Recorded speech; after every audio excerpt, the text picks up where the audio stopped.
राज्यातील चारही कृषी विद्यापीठे सध्या गंभीरपणे तांत्रिक मनुष्यबळाच्या कमतरतेला सामोरे जात आहेत। दर महिन्याला अधिकारी व कर्मचारी सेवानिवृत्त होत असल्याने उपलब्ध मनुष्यबळावर अतिरिक्त ताण वाढतोय। सद्यस्थितीत चारही कृषी विद्यापीठांमधील सुमारे 60% अधिक पदे रिक्त असून 2016 नंतर नियमित नोकर भरती प्रक्रिया राबवण्यात आलेली नाहीये।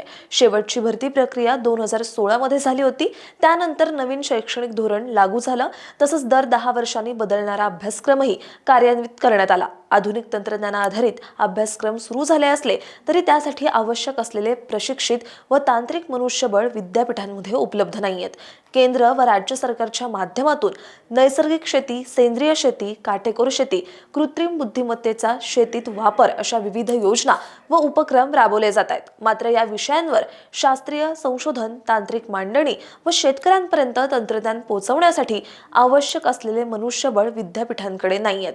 त्यामुळे नवीन तंत्रज्ञान विकसित करणं आणि ते प्रत्यक्ष शेतकऱ्यांपर्यंत पोहोचवणं अधिकाधिक कठीण होत चाललंय। सरकारकडून आकृतीबद्ध म्हणजे स्टाफ पॅटर्न अंतिम नसल्याचं कारण पुढे करून नोकर भरतीस परवानगी दिली जात नाहीये।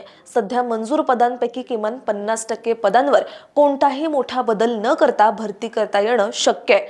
मूळ आकृतीबंधात जास्तीत जास्त 15 ते 20% बदल अपेक्षित असतात। संपूर्ण रचनेत आमूलाग्र बदल होत नाहीत। कृषी विद्यापीठांच्या नोकर भरतीबाबत टोलवाटोलवीचं धोरण अवलंबले जात असल्याची खंत एका माजी कुलगुरूंनी व्यक्त केली आहे। भरती प्रक्रिया राबवली नाही तर कृषी शिक्षण व संशोधन व्यवस्थेवर दुष्परिणाम होतील अशी चिंता व्यक्त होतीये।